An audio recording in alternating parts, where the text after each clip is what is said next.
War Pugs. So today we're going to be checking out a request from Gray115. He asked for more Heresy. I don't know why you guys just need Heresy all the time. Much like I don't need a sponsorship from Keeps. I don't need that. I'm bald. Bald is beautiful. Embrace that shit. In any case, Gray115 wanted me to check out the Lionel Johnson Heresy. I can't speak English Heresy. The Lionel Heresy explained by an Australian. So he checked out the Dornian Heresy, and he says it's the ultimate alternate heresy. I believe this could be the case. I don't know of it, though. I have no idea. So what we're going to do, we're going to check this out. We're going to... I can see Sanguinius in there as... looks like maybe... Khornite? Maybe?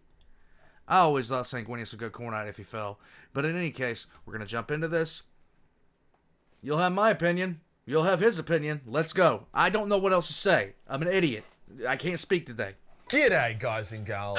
This Heresy was thousands upon thousands of coin flips and butterfly effect moments that all dramatically impacted the final result. Because of that, it would only really take a handful of decisions or moments to change to create an entirely different outcome. If Corvus had been allowed to kill Lorgar without Conrad's intervention, the Shadow Crusade would have been severely hampered, and Guilliman probably would have devastated the traitors. If Sanguinius had been allowed to merge with the Red Angel, his corruption would have doomed the Imperium for sure. Thus, with so many variables, it's easy and quite fun to learn about or read alternative heresies. One that I'm interested in, but also kind of doesn't exist, is the Lionel Heresy, with Paint Noob having created some of the most stunning artworks I've seen, making traitors loyalist and making the loyalist traitor. He also provided some basic synopsis and lore, however, as far as I know, that's all there is. So I thought, why not merge Paint Noob's synopsises and artworks with my own alternative heresy, putting the Lion as the arch traitor. I know a lot of you guys have wanted me to create my own for a while, so I think this is a great way to go about it that isn't entirely from scratch. Huge shout out to Paint Noob for the incredibly epic artworks. I'll link his Instagram below. Before we get started, earlier this month I spoke about Tacticus, and the result was so positive from you guys that they've partnered up with me again for this month to talk about the new Tyranid faction release, which has been kicked off with the Neurothrope. As I've said, I love Tacticus. I'm literally addicted to it, so it's awesome to see the Nids go from antagonist to playable faction. The Neurothrope's abilities are pretty unique, designed as a single target DPS with a bit of survivability. In regards to his active ability, however, it's his passive which gets me moist. Basically, you can stack an obscenely high amount of damage on a single target,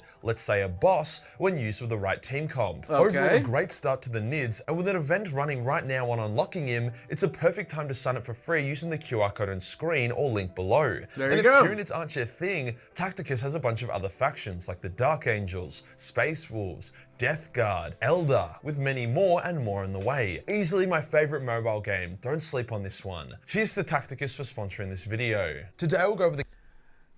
I am not a fan of mobile games. I have not been for quite some time. I don't get a chance to play them often enough. I don't really want to play them often enough. That's just really the thing about it. In any case, description down below. Guys, Tacticus, if mobile games are your thing, might as well get yourself some stuff. There you go. The key points of the Lionel Heresy, detailing why different Primarchs fell or remained loyal, and how the heresy ended up overall. Let's get into it. The biggest change off the bat is that the Lion, not Horus, is chosen as War Master. The Lion was arguably the second pick for War Master and was generally more respected than Horus. There's even a theory that the Emperor deliberately passed over the more capable Lion in order to ensure his loyalty due to whoever being chosen as War Master eventually being corrupted. The Lion would prove to be an exceptional War Master. He had none of the doubt and insecurity of Horus. It was like being chosen as War Master vindicated all of his actions and attitudes. He used ruthlessness, secrecy, and destruction destruction as his weapons as the Crusade reached all new heights. Chaos had been denied an easy heresy with the Lion's loyalty and secrecy, but they would still try make do. They lure the Lion to a distant Xeno empire under the guise of the return of the Rungdung. However, these creatures weren't the Xenos that the Lion had crushed in years past. They were malformed, sulfurous things of hate and malice. The Lion tore through them, hell-bent on reaching their commander. Their lord was a twisted thing, a giant cackling bird with 2 heads. The Lion charged forth, weathering its psychic assaults. He plunged his blade into it. However, as Titsnitch always says, just as planned. True. The moment the blade entered the demon's body, the Lion's mind was connected to its own. The demon, Kairos Fate Weaver, showed the Lion a full vision of everything that would occur in the original Heresy. Horus's fall, the Isstvan drop site massacre, the siege of Terra, the wounding of the Emperor, and then the 10,000 years of decay ending in the opening of the Great Rift and the doom of the Imperium. He saw it all. Okay. As the vision ended, he destroyed Kairos's body and backed away. Shocked at what he had seen, the Lion enters into a meditation to decide what to do. He saw through the lies and deception of the vision as he is the master of his own mind. Thus he saw that the vision was a true one, based on a simple decision of Horus being War Master instead of him. Right. In the meantime, much of the same things play out, which is what I really like about this heresy. Dumb shit or nonsensical decisions didn't have to occur for Primarchs to swap. True. Lorgar is humiliated on Monarchia, with Erebus and Corferon pushing him to search for the Chaos Gods instead. Lorgar would go on his pilgrimage, however it wouldn't go to Chaos's plan. He saw nothing but thirsting, desperate gods, dependent on mortal faith and praise to exist. I like this. He saw their malice and their desire to destroy. They didn't give a fuck about mankind. Mankind was just another on a long list of races for them to corrupt, destroy, and then move on. He saw the fall of the Elder as a lesson, not to embrace chaos, but to utterly reject it and fight it wherever it may rear its ugly head. Lorgar saw why the Emperor denied gods, his own divinity, and kept things from his sons. He saw the dangers of the warp and realized his father was right all along. However, this completely reignited his faith in the Emperor as a god. Leaving the pilgrimage, Lorgar sought to punish Erebus and Corferon for their heresy and Thank you. attempt to manipulate him. Corferon noticed something was off about things and fled, whilst the ever-arrogant Erebus, who believed he knew every possible future, approached Lorgar with a smile. Erebus opened his mouth to speak, but found his chest caved in as fast as lightning, Lorgar struck him with a Luminarium. Nice. However, death was too kind a fate for Erebus, as Lorgar then channeled his nascent but now righteous psychic energy into setting Erebus alight in holy fire. Erebus would burn forevermore in complete agony, as a lesson and warning to all other heretics. Argultal would be allowed to live, with Lorgar vowing to purge the demon from him. At a similar time, Conrad Curse underwent a huge attitude change. Okay. He was a prick because he thought that his visions were inevitable and all he saw was dark bad shit. True. But with the Lion being chosen as War Master instead of Horus, a complete contradiction to his visions, he chose to reflect and think more. There were several times in the lore that Conrad flat out wanted something to happen that was different than the things that he was seeing in his nightmares and his visions. He railed against it. He wanted his brothers to kill him because he had already had everything set in stone. He already knew how he was going to die. It turned into a self-fulfilling prophecy at the end of the day, but he was constantly wanting to be proved wrong, whether he wanted to admit that to himself or not. He spent some time with Sanguinius, discussing the nature of foresight and why Sanguinius did not suffer the mental instability of Conrad. It was simple. Sanguinius knew that no fate was certain, so he did not allow his visions to control or mess with him. Adopting this attitude, Conrad was finally free of his insanity, finding he now had much more control of his visions. With this newfound mental freedom, he focused more on justice and law rather than his other bullshit, purging his legion of the dregs and sadistic criminals and reforming it into the Emperor's original vision, the ultimate hunters of the sinner. Now back to the Lion. With the Lion's meditations complete, he realized that the Primarchs and Space Marine legions were incredibly flawed things. Mankind would never be safe while the weak links existed. He saw the traitors of the Heresy as those weak links, Horus, Angron, Curse, and the others. In order to secure the Emperor's domain, there had to be a purge, and in purging those weak links, he also grimly accepted that he and his brothers would also be purged. But only when his sword fell on the heart of the last true traitor would he accept his own demise. While this may seem like a just cause, the Lion's idea of achieving his goal all, no matter the cost, meant that he was more than happy to use chaos as a weapon to destroy his brothers. He also knew that many of his brothers would not attack the weak links unprovoked, hence he had to be the one to start the war and then use framing, lies, and blame to get some of the more steadfast brothers on his side. He wanted the original loyalists on his side as he saw that they resisted Horus in the original Heresy. Okay. To this end, taking notes from the vision, the Lion sent Sanguinius into the trap of Cygnus Prime to fight the Corner and Slaaneshi demons. However, he also sent a Dark Angel kill team to go assassinate Meros prior to this, poisoning the unconscious warrior while he recovered from his wounding by the Eldar. They did this as the Lion saw it was Meros who stopped Sanguinius' fall. Without Meros to stop him and take his place, Sanguinius would fight his way through the chapel and walk into the Cornite Cauldron. In an attempt to stop the Red Thirst and Black Rage, Sanguinius merges with the Red Angel, becoming the champion of Khorne. As promised, his legion is cured of the Red Thirst and Black Rage, however it is replaced with the Red Rage, a constant state of anger and desire to engage in violence, kind of like a halfway point between normal and the Black Rage. Sanguinius had become a living weapon that the Lion intended to use. The Council of Nicaea played out in the same way, Oh, hell. with Magnus being banned from using warp powers. The Lion knew, from his vision, that Magnus would learn of his heresy and attempt to warn the Emperor of the Lion's betrayal, and in doing so, would shatter the Webway wards. The Lion, still loyal in his own way, did not want the wards to break and ruin mankind's dream. Hence he sent Russ to destroy Magnus before the ritual could be complete. Russ attacks Prospero, with the Thousand Sons having a lot more defenses available as Magnus had not blinded them. The war is exceptionally more vicious with higher casualties on the Wolf's side. However, with Magnus stuck doing the ritual and Russ on the side of the Space Wolves, the Wolves still have the slight upper hand. In canon, Titsnitch has a strange connection with the Wolves, with the gates of Morkai exposing Space Wolves to the God of Change to test if they can resist him. Really? That, as well as the magic of Fenris, reeks of a hidden influence. Titsnitch wishes Russ to win, so empowers his rune priests to achieve power that they never dreamed of.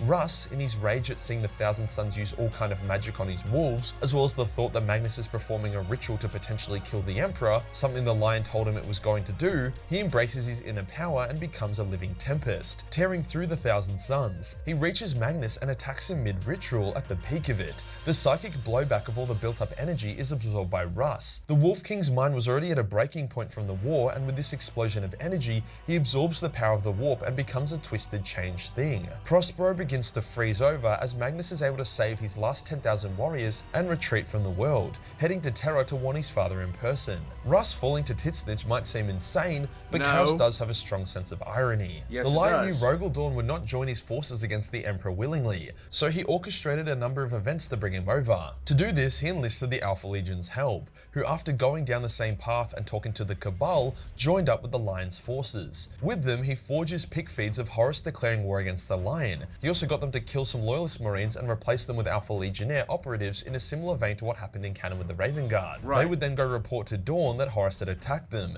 And then when Dawn sends a force to investigate the rumors of heresy, Alpha Legionnaires armored as Lunar Wolves attack the ships, and then the Dark Angels act as the saviors who swooped in and fought off the Lunar Wolves. All of this is presented to a confused Rogel. To take it further, the Lion secretly orders the Imperial Fist to be replaced with the Iron Warriors on Terra, to make it seem as if this was a coup by Horus and Perturabo. Rogel was shattered he had failed his Emperor and allowed his warriors to be taken off Terra, with the Emperor now Horus and Perturabo's apparent hostage. In reality, the Emperor was so engrossed in his Webray project that he didn't have much thought or worry to put into something so trivial as a bodyguard change. Rogel paints his armor black and vows to constantly wear the Pain Glove until the Emperor has been freed from the traitors, a decision that would greatly hamper his judgment and allow him to overlook the more unsavory parts of the Lion's heresy. Overall, there is some Legion culling within the traitor legions, but really not much, since their overall goal was to save the Emperor, not kill him. Ferris was similarly tricked into joining the heresy alongside Rabute. Corvus was confronted by Be'lakor, who was able to coax out his inner warp demon by merging their essences, turning Corvus into a shadow demon.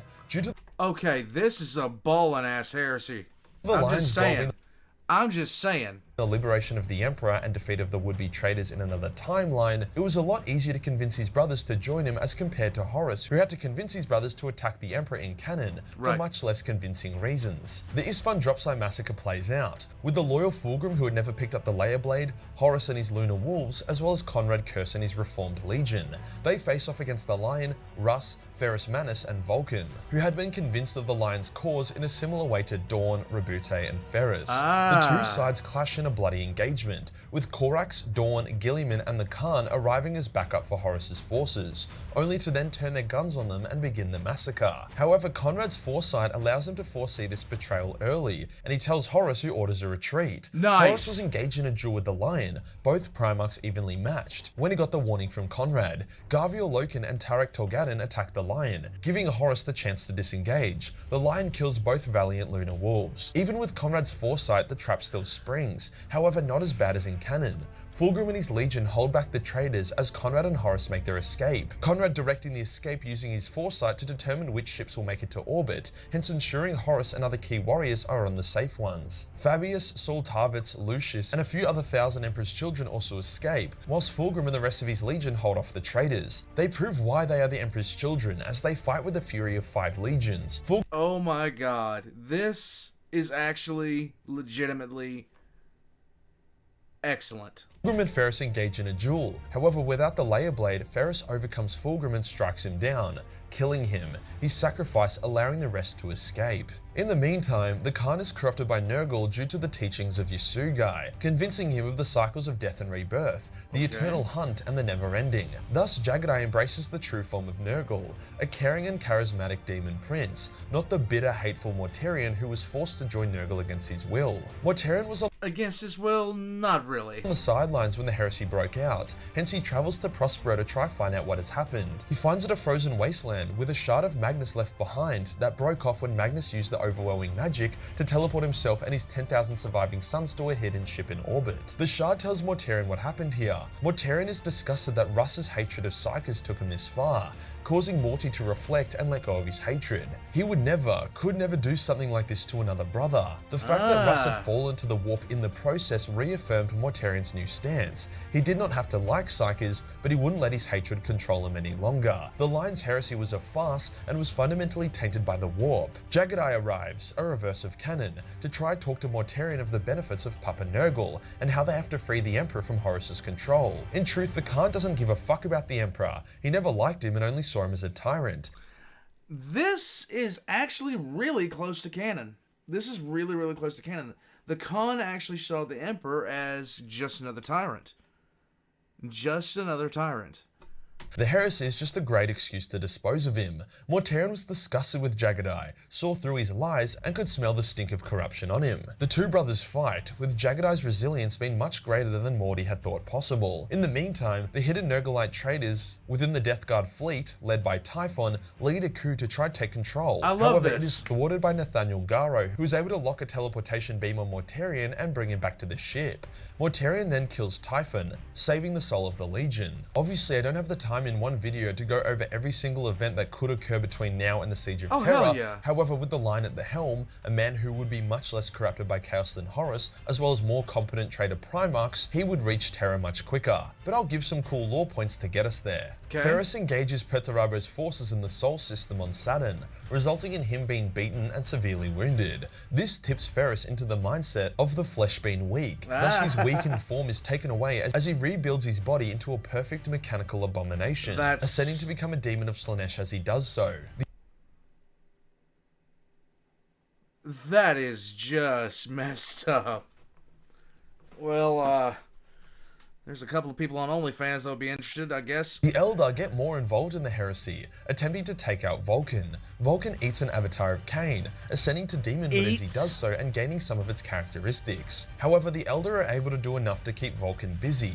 That, alongside Vulcan's vow of restraint on Caldera, caused his ascension to Demon Prince to literally lock him up in the warp and Eye of Terror only, where he would go on to take the Soul Forge from Vashtor and begin creating devastating weapons of war for the traitors. Angron and Lorgar would attack the now traitorous Ultramar, with Lorgar pledging to save Angron from the Nails. Gilliman is able to fight them off, severely wounding Angron in the process by cutting off both of his legs. Lorgar takes Angron to safety instead of killing the weakened Gilliman, as he loves his brother Angron. The invasion of Ultramar allows Lorgar to discover a Dark Age of Technology artifact that, while unable to remove Angron's nails, halts the degradation. Thus Angron remains angry but still alive. Perturabo engages Alpharis on Pluto, killing the Alpha Legionnaire Primarch, with Amigon then extracting his entire legion from the heresy. Russ and his legion assail the Webway, anyway, forcing the Emperor to remain on the throne. However, the damage is less severe than what Magnus caused in canon. Magnus speaks with the Emperor and discovers that there is no cure for the flesh change, hence he leads his legion on multiple suicidal attacks on the traitors, winning a number of key battles at great cost, which allows... This is something that I thought was going to... I knew that there was no cure for the flesh change because it's Tzeentch. It's just Tzeentch's influence on the Thousand Sons. I was wondering how that was going to be addressed, and I love that answer. Allow more of his loyal brothers to reach Terra, the final battle being against Russ, as Magnus uses the last of his sons to outplay and wipe out a huge chunk of the Space Wolves. Magnus returns to Terra with only Ahriman still left alive. To thank Magnus, the Emperor directs him to Titan, where his new legion will be rebuilt. Magnus is given the Grey Knights, renamed the Thousand Sons in honor of his legion's sacrifice. However, Magnus's new legion has none of his gene seed in it. The Siege of Terra kicks off with Mortarion, Horus, and Perturabo with their accompanying legions on the defense. Magnus is also present, with Lorgar, Angron, and Conrad Curse on their way. The traitors are also there in full force, minus Vulcan and Ferris. However, the Iron Hands and Salamanders are there in great number. The Lion's mastery of war combined with his overwhelming force caused havoc. However, Perturabo's god-tier siege defense proves to be a match. The Khan and Mortarion battle, with Morty overcoming the vicious diseases of the Khan, using his own resilience and the recent embracement of his psychic powers that were taught to him by Magnus. He banishes the maggot Khan back to the garden. However, it's not enough as the traitors push closer and closer in. They are overall just more effective than the traitors in canon. Dawn engages Perturabo and severely wounds the Lord of Iron, forcing Perty to be placed in a dreadnought to survive. Despite Morty's win over the Khan, he was severely wounded as well and also cannot help much anymore. Thus, Horus stands alone in front of the Eternity Gate, facing down his traitorous brothers. Then, on a sunless world, the sun rises. The Emperor comes forth through the gate, Magnus sitting on the throne to allow him the respite.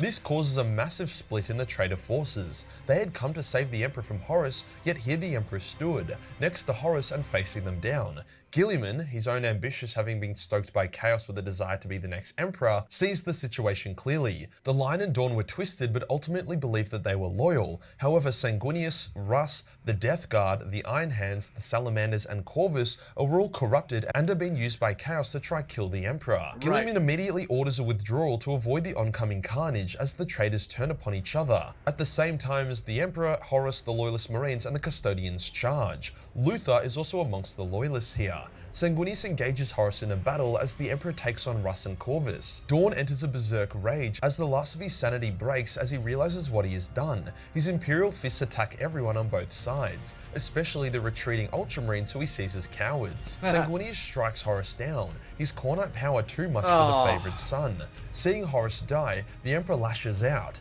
banishing both Russ and Corvus after suffering wounds. Him and Sanguinius then lunge at each other, the Avatar of Khorne, the blood god of war, versus the master of mankind. The Lion watches, unmoving. He hears the laughter of thirsting gods as everything finally makes sense. To prevent the shattering of the Emperor's realm, he has caused it. He sees his own folly, saying to himself, loyalty is its own reward, in a bitter tone. Seeing that he has never truly been loyal, thus this was his reward. The Lion drops his sword. Luther approaches him. No words are exchanged, just bitter disappointment as Luther shoves his sword through the Lion's chest. The Lion falls to the ground and is dragged away by Corswain and the other Dark Angels. The Emperor and Sanguinius' duel peaks with Sangi mortally wounding the Big E as the Big E banishes the true Red Angel. The Emperor collapses and is then carried to the Golden Throne by Constantine Valdor. With Sanguinius gone, the traitors begin to rout as reports of the Night Lords, Wordbearers and World Eaters arrival. Rogal Dorn withdraws from Terra in shame, vowing to destroy the traitors but also knowing he also must destroy the Loyalists who hunt him, becoming a true renegade. The Big E is placed upon the Golden Throne. Malcador and Lorgar discuss the power of faith and its impact on the Emperor's life force. They craft the Imperial cult, guiding it with better tenets of faith but also compassion, creating a less dark Imperium. This power also allows Fulgrim to periodically return as a living saint, countering the Iron Hands and Ferris whenever they appear in real space. Amigan returns to the Imperium and pledges to the Loyalists, vowing to make amends for his brother's mistakes as he goes on to take control of the Death Watch. For the Lion, he remains in a coma and goes missing within the bowels of the rock, the Watchers in the dark keeping him asleep to prevent his return reuniting the forces of chaos. Guilliman becomes the new War Master, directing the Black Crusades against the Imperium as he himself rejects Chaos corruption. kind of makes sense for Gilman to be the new War Master because, logistics. There is a bit more lore that occurs leading up to the current setting of the alternative timeline, but that is the key lore points of the Lionel Heresy, using Paint Noob's artworks and synopsises combined with my own thoughts on what a good heresy could look like. As I said, a proper heresy is a shitload of books, so there are many characters and interesting topics that would also change in this timeline, as well as a lot of fleshing out to do for how each individual traitor did actually end up falling, but I can't be fucked making a 100-hour-long video. If you enjoyed the video and you want to support the channel, then Patreon is the place to be, where we have a more sexualized alternative timeline in both live-action cosplay and sexy Warhammer pinups. Hit the subscribe button and hit the real subscribe button for more alternative heresy content. Join the Discord for more memes and I'll see you in the next one. Peace. I know you heretics are going to go ahead and go. Guys, this was actually really well. The Theoreticus Heresy, I listened to all parts of it. I enjoyed it, but there were some parts that stretched credibility for me, for the Theoreticus Heresy. Now, as far as the Dornian Heresy, that one was kind of fun, just a swap of people and places and things like that. This one, on the other hand, the lore behind it, I can actually see myself agreeing with, in a lot of respects. Mortarian's, loyalist stint, that's a little bit more than I care to counts for that, but that's the only thing. Jagatai's opinion of the Emperor, on point. The Lion believing he was doing good and being too socially awkward to realize he was being played, on point. A lot of this makes just total sense. In the long run, it makes total sense. The big question, though, is what happens after? I really want the concept of a loyalist Conrad, yes, is all yes in my mind. In any case, guys, thank you for joining me. I am going to head out from here. All of the Majorkill links are going to be in the description down below. Go by, check him out. Enough said. I'm going to head out from here. I got a couple more things to do, and hopefully I'll be able to edit tonight. But until next time, guys, thank you for watching. Like, subscribe, and all that kind of stuff. I want Loyalist Angron.